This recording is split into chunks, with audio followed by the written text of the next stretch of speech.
I'm Yousef Enayah here inside the Breslin Student Event Center with Spartan Sports Report as we were here covering Michigan State women's basketball. They celebrated senior night tonight and they were forced to start 3 hours early due to an ice storm that ransacked Michigan.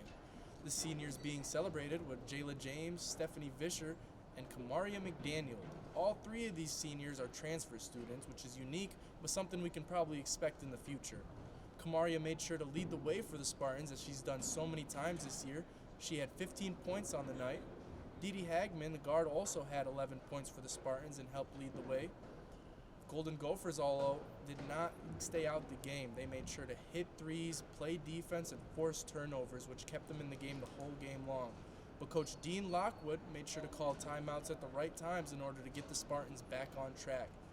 An amazing victory for the Spartans. That is their first since the tragedy that took place on this campus a week ago, and they look to finish their season strong this Saturday at Penn State. From the Breslin Student Event Center, I'm Yousef Enayah with Spartan Sports Report.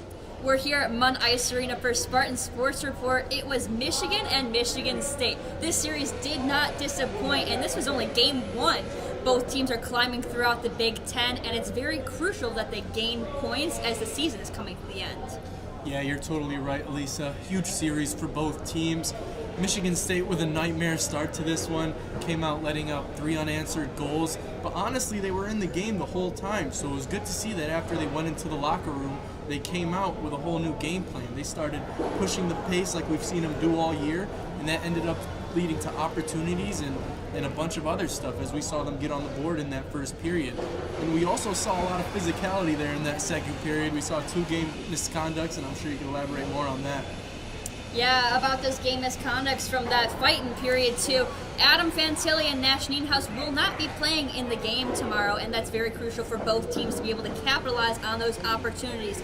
Obviously, Adam Fantilli is probably one of the best players that Michigan has, so Michigan State is going to have to come up with a game plan to be able to get some key goals in that game tomorrow. So, from Munn Ice Arena, we are Elisa Luker and Yousef Enayah. We're going to send it over to Marin Klein and Ethan Hunter, who are at Little Caesars Arena for Game 2 of the series. Hey everybody, welcome to this week's episode of Spartan Sports Report. I'm Yousef Enayah. And I'm Ben Shockley. Yousef, what an amazing week it was to be in East Lansing. We had the Spartan football kickoff and 80-degree weather all week long. I mean, what more could you ask for?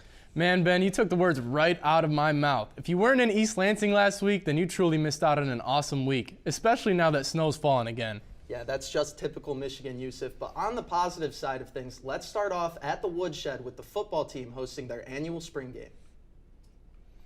That's right, Ben. The MSU football kickoff was held last Saturday, and our own Zach Beavers was on the scene. It's springtime in East Lansing.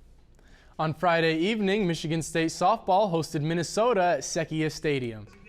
The Spartans were coming into Friday on a 5-game losing streak and were looking to snap it against Minnesota. The Golden Gophers were dancing early and the fun was just beginning for them.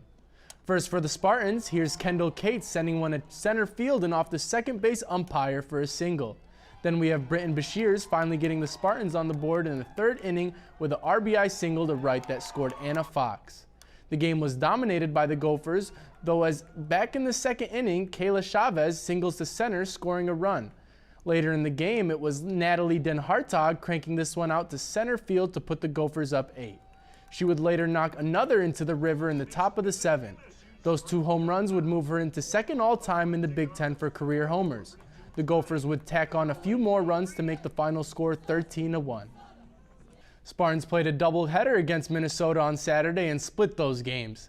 MSU won the 2nd game of the doubleheader by walking it off. The final score of that game was 3-2. The Spartans will travel down to Ann Arbor on Tuesday as they'll take on Michigan at 6 p.m. Thanks, Marin and Tom. Spartans looked to build off last night's performance by going for a 2nd win in 2 nights against the LIU Sharks. Michigan State's trend of having freshmen contribute went on last night as Carson Dorwart netted his first collegiate goal late in the 2nd period last night. Senior Jagger Joshua assisted the goal, and Joshua is one of the best defensive forwards on the team, consistently using his large frame to impose his will on opponents.